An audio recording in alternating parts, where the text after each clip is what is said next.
Одно из самых резонансных дел, связанных с протестами в Беларуси, вероятнее всего, таки не дойдет до суда при нелегитимной власти. По информации издания «Наша Нива», Генпрокуратура приостановила расследование смерти Романа Бондаренко в связи с невозможностью установить лиц, причастных к преступлению. Стоит отметить, что адвокат Инесса Оленская не смогла подтвердить эту информацию, поскольку она не получала официальных документов из прокуратуры. В свою очередь, родственники Романа воздерживаются от комментариев. Примечательно, что сразу после того, как стало известно о трагедии, Лукашенко заявил о взятии этого дела под личный контроль. Но, как считает руководитель НАУ Павел Латушко, свое громкое заявление диктатор сделал только для того, чтобы виновные никогда не были наказаны. Напомним, что 31-летний Роман Бондаренко был сильно избит на площади Перемен после того, как попытался заговорить с людьми, которые срезали бычьи ленточки. После драки его в бессознательном состоянии доставили в центральное РУВД Минска, а оттуда в больницу, где он скончался 12 ноября 2020 года. После случившегося в сети появились видеозаписи и сливы телефонных разговоров, заставляющие подозревать в причастности к преступлению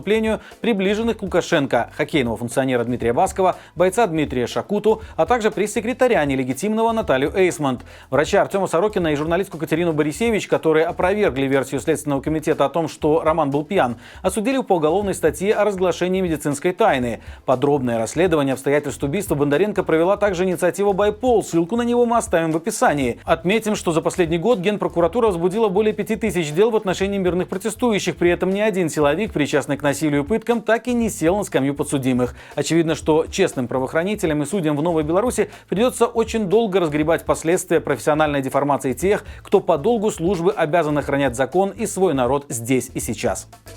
В последнее время все чаще появляются сообщения о задержаниях белорусов, которые были вынуждены покинуть родину, чтобы остаться на свободе. Совсем недавно такой инцидент произошел в Польше. Известно также немало случаев среди тех, кто бежал в Россию. А вчера в сети появились сообщения о задержании 4 белорусов в украинской столице. По сообщениям телеграм-каналов, среди них оказались волонтерка Алена Жаркевич и бывший капитан милиции Егор Емельянов, который подвергся преследованию за свою гражданскую позицию и был арестован на 45 суток после августовских событий. Как сообщили позднее официальные источники из Украины, задержания производились в одном из киевских хостелов в рамках операции СБУ по выявлению незаконных мигрантов. Всего, по сообщению ведомства, было выявлено 12 белорусов. 2 из них нелегально пересекли границу Украины. После проверок их передали миграционной службе. На данный момент известно, что после опроса одного из задержанных, Виталия Таргонского, отпустили. Отметим, что правозащитники рекомендуют белорусам, которые уезжают в Украину по политическим причинам, придерживаться нескольких важных правил, чтобы избежать подобных ситуаций. Прежде всего, необходимо связываться с инициативами, которые оказывают консультации и помощь политэмигрантам, в том числе по вопросам местного законодательства, нарушения которого могут привести к высылке.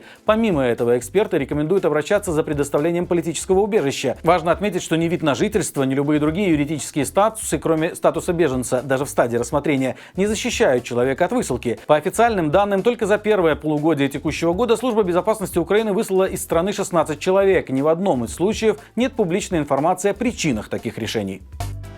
Когда казалось, что режим уже перебрал все возможные сочетания белого и красного цветов, за которые белорусов можно отправить на сутки, снизу постучали. Вчера в железнодорожном суде Витебска был вынесен очередной поражающий своей абсурдностью приговор. Предпринимателя Владимира Пунько отправили на сутки за салфетку, которую в его авто увидел проходивший мимо силовик. Конечно же, орудие преступления сочетало в себе 2 самых протестных цвета. Согласно протоколу, 2 сентября Пунько управлял транспортным средством, на передней панели которого находилась, цитата, «полотнище бело-красно белой расцветки до публичной демонстрации, не зарегистрированная в соответствии с законом об официальных геральдических символах». Примечательно, что в соответствующем нормативном акте подчеркивается, что сфера его действия не затрагивает правовые вопросы, а касается исключительно гражданских отношений, связанных с созданием, регистрацией и использованием госсимволов. Однако тем, кому не до законов, читать их вовсе не обязательно. На процессе обвиняемый объяснил, что салфетка, которая вызвала такой когнитивный диссонанс у сотрудника милиции, была куплена в Смоленске и использовалась, чтобы протирать пыль с лобового стекла. Впрочем, на известную штамповщицу политических дел Елену Цыганкову это не произвело никакого впечатления. Служительница так называемого правосудия отправила мужчину на 20 суток ареста за одиночный пикет. Осужденного взяли под стражу прямо в здании суда. Конвоиры уже ожидали своего клиента еще до оглашения постановления. В этом месте хотелось бы сказать, что теперь мы видели все, но, увы, фантазия нелегитимной власти по искоренению всего, что дорого свободным людям, способна пробить любое дно. Массовые гуляния, которые организует режим, мало интересуют простых людей. Впрочем, на такие торжества безудержного веселья тружеников все равно загоняют по разнарядке или просто из-под палки, чтобы те насладились любимым фокусом нелегитимной власти – умением превращать бюджетные средства в красно-зеленую мишуру. Так, на роскошное празднование Дня народного единства, который Лукашенко этим летом объявил новым государственным праздником, были потрачены сотни тысяч рублей. Точные суммы стали известны из тендеров, включающих закупку оборудования для мероприятий в Минске и практически всех райцентрах. К слову, в столице так называемый праздник отгремел с самым большим размахом и уроном для бюджета. Только на материально-техническое обеспечение некого форума патриотических сил было выделено 640 тысяч рублей. При этом раскошеливаться были обязаны и учреждения, которые по традиции не имеют внушительной финансовой подушки безопасности. Например, историческому музею пришлось выделить 85 тысяч рублей на разработку выставки, посвященной 17 сентября. А вот во сколько бюджету обошелся праздничный бронепробег, история умалчивает. Отдельной статьей расходов стала транспортировка участников форума в Минск-арене из регионов. Только для подвоза делегатов со всех концов страны в каждом регионе выделялись суммы от 1500 до 6000 рублей. Это без учета питания и размещения. Кстати, создавать приятную глазу диктатора массовку и атмосферу красно-зеленого единства заставили не только взрослых, но и детей. Причем малышей для красивой картинки использовали совершенно непотребным образом, пригласив на некий праздник осени, который в итоге обернулся протокольными съемками некого флешмоба единства. И все это в разгар новой волны пандемии в стране. Кажется, культ личности нелегитимного окончательно трансформировался в бессмысленный и беспощадный карго-культ чистого маразма.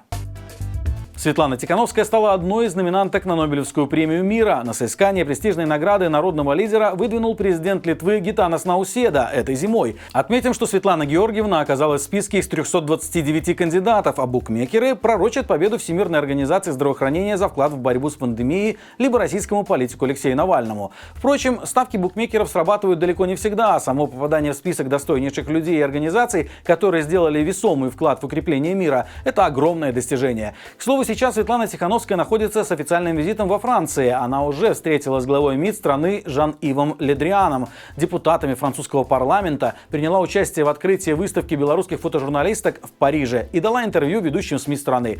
Всего за последний год лидер демократической Беларуси провела несколько десятков встреч с самыми влиятельными мировыми лидерами – Джо Байденом, Ангелой Меркель, Борисом Джонсоном и Эммануэлем Макроном. А тем временем география и статус визитов просроченного президента включают преимущественно коллег по диктаторскому цеху. То к любимому другу Вове съездить денег попросить, то подивиться на роскошь дворца Рахмона. Что ж, какой лидер, такие встречи.